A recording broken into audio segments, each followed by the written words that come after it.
kuba maxamed ahaan anaa hogaamiyahooda SSC garabka hubaysan hogaamiye SSC waa aniga weeye inay aniga ila soo hadlaan oo waxay weydiiyaan bay ahayd laakiin inay yiraahdaan SSC waxa maqanina meelaheeda ha joogeen xoogaa hadalka run ahaantii aad bay cadhag gelisay arrinta iyada baan rabaa in aan maaragtay ka hadlo marka hore qodobka ah yacnaha inamada Soomaaliyeedka ah ee laascaanood agagaarkeeda ku hareeraysan anuguna sidaas oo kale aan taadkiidinayaa waxaan leeyahay ha ka baxeen waad wada garanaysaan saraakiisha aan isku kulleeyad ahayn baa joogta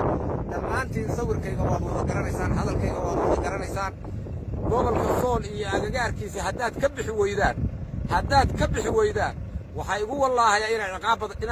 xun la kulantaan maanta ma aha dhulbahanta sidii hore dhulbahanta waa midoobay odayaashiisii waxgaradkiisii ganacsatadiisii siyaasiyiintiisii saraakiishiisii annagaa saraakiilo waa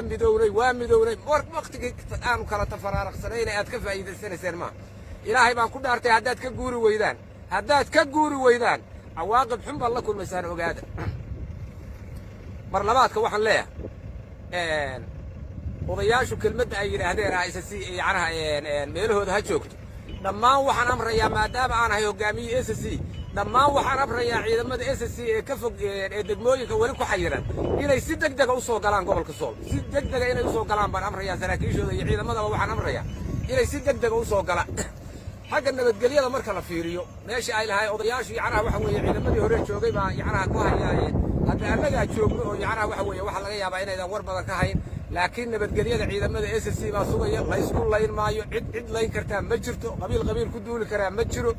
waa khalad waxa la isku duulaya cadow yacnaha bay leeyihiin halka fadhiye sidee isugu duuli karaa dhulbaanta iskuma duuli karaa dhulbaanta weligeena waan isla deganaan doona marka waxaan leeyahay walaalayaalow yacnaha waxa weeye waad midowdeen waad garateen maanta dhibaatadu meesha idinkaga imaanayso waad garateen run ahaantii odayaasha haddaad tihiin dhibku meeshu ka imaanayo marka waxa weeye la soo xidhiidha hoggaanka SSC la soo xidhiidha waxba xumaan maayaan haddii yacnaha aynu isku xidhnaanana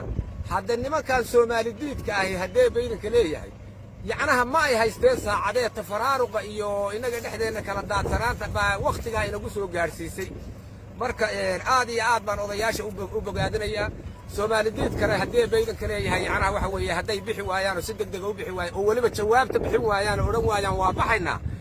ciidamada SSC waxa weeye waxay arki doonaan haddee baydanka leeyahay jawaabtooda ay arki doonaan ciidamada SSC-na gudaha ku jirana waxaan leeyahay dagaalka aad haysaan dagaalka